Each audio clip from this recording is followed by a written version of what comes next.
nha, cô Mỹ chào các bạn. Hôm nay cô sẽ hướng dẫn cho các bạn một món tráng miệng làm từ đậu nành. Đó là món tàu hũ Singapore. Cô mời các bạn cùng theo dõi nha. Nguyên liệu gồm có 100g đậu nành, 120g đường cát, 100g kem sữa béo, một ít lá dứa cắt khúc, 3g bột rau câu, 300g sữa tươi không đường và 1 lít nước. Đầu tiên cô sẽ hướng dẫn các bạn ngâm bột rau câu với nước. Thì ở đây bột rau câu hiệu con cá, cô sẽ dùng muỗng cà phê để lường. Trọng lượng 3g rất là nhỏ, cho nếu mình cân thì có thể dẫn đến tình trạng là cái số lượng bột rau câu nó nhiều hơn quy định. Cho nên ở đây các bạn nên dùng một cái muỗng cà phê và chúng ta sẽ đổ bột rau câu ra đầy ngang mặt muỗng cà phê là được rồi.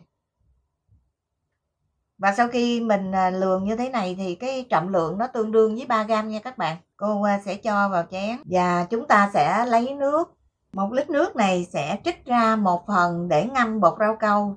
Hòa tan như thế này xong thì các bạn sẽ để cho bột rau câu nở ra trong vòng khoảng 15 phút.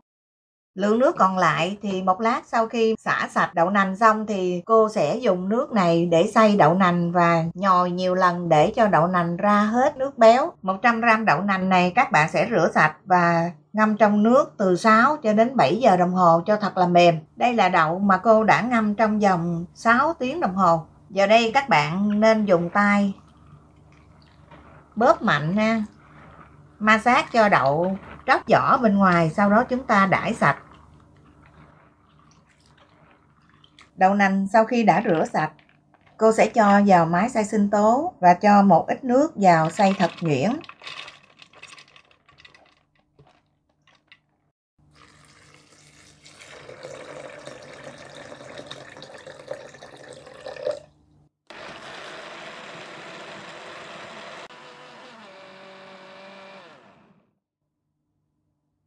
Sau khi xay đậu thật nhuyễn, cô sẽ cho vào một túi vải và vắt lấy nước nguyên chất.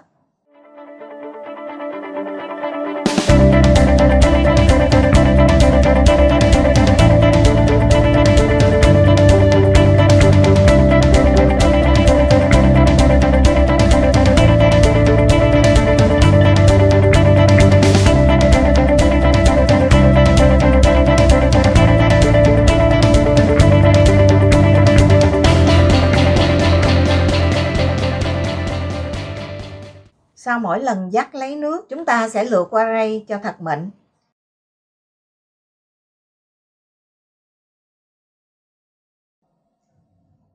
Để làm đậu hũ Singapore, các bạn dùng lượng nước còn lại nhồi tiếp để lấy nước béo. Cứ như vậy, cô sẽ cho lượng nước còn lại và nhồi tiếp cho đến khi đậu nành đã được vắt ráo hết lượng chất béo.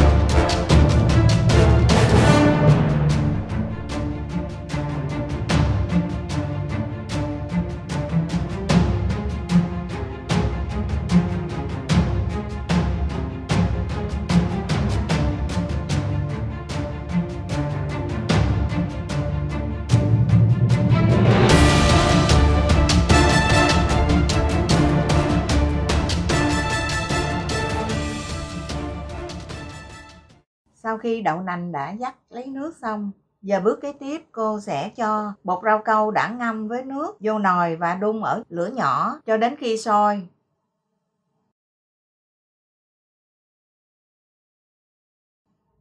Trong quá trình nấu này các bạn nên dùng muỗng đảo đều để không bị cháy khét từ bên dưới và giúp cho rau câu tan. Sau khi nấu rau câu sôi trong vòng khoảng 5 đến 10 phút thì cô sẽ cho tiếp nước đậu nành.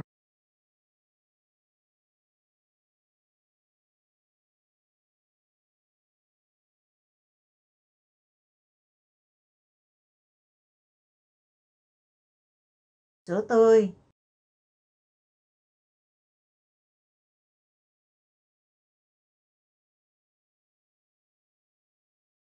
và kem sữa béo. Cho lá dứa cắt khúc để tạo hương thơm cho món tàu hũ này. Vẫn thao tác khuấy đều liên tục để hỗn hợp không bị cháy khét từ bên dưới. Chúng ta sẽ nấu thêm trong vòng khoảng 5 phút, sau đó tắt bếp.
Sau khi tắt bếp, 120g đường sẽ được cho vào hỗn hợp, quậy tan đều.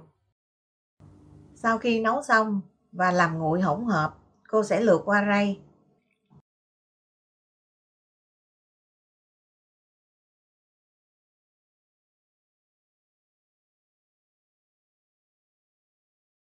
Sau đó cô sẽ cho tàu hũ vào những chiếc ly nhỏ. Các bạn có thể cho vào những cái hộp bằng nhựa như hộp bánh lăng chẳng hạn. Và sau đó chúng ta sẽ để vào trong tủ lạnh ngăn mát từ 1 đến 2 giờ thì tàu hũ sẽ đông lại.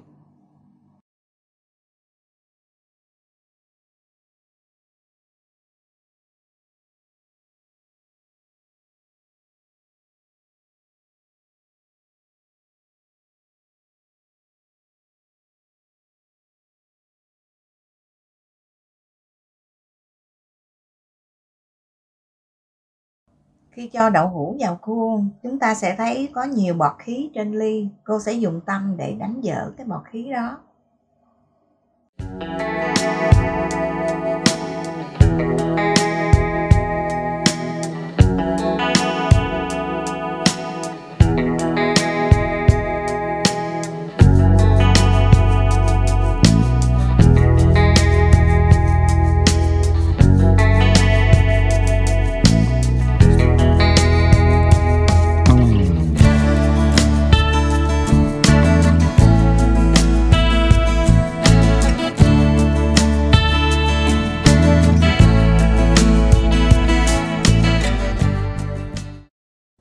Sau khoảng thời gian từ 1 đến 2 tiếng, đậu hũ của chúng ta đã đông lại.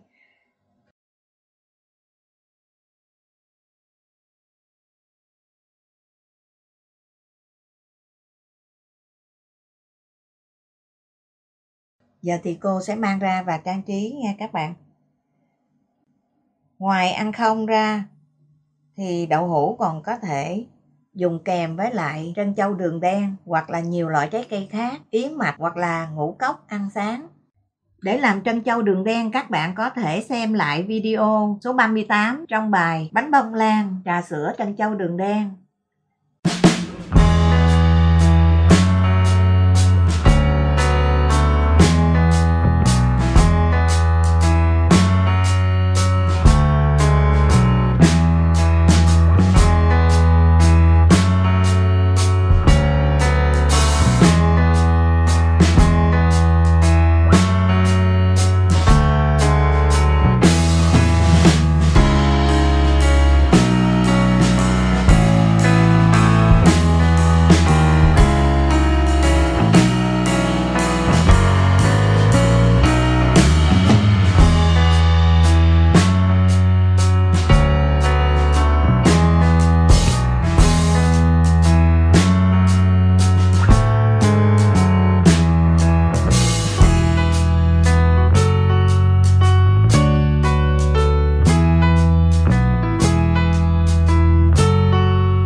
Đây là một món tráng miệng nhiều dinh dưỡng và cũng là một món ăn đường phố mà các bạn trẻ hiện nay rất yêu thích. Bếp nhà cô Mỹ hy vọng qua video này các bạn có thể tự tay làm ở nhà. Cô mời các bạn cùng thưởng thức nhé. Hẹn gặp lại các bạn trong video kế tiếp. Bye bye!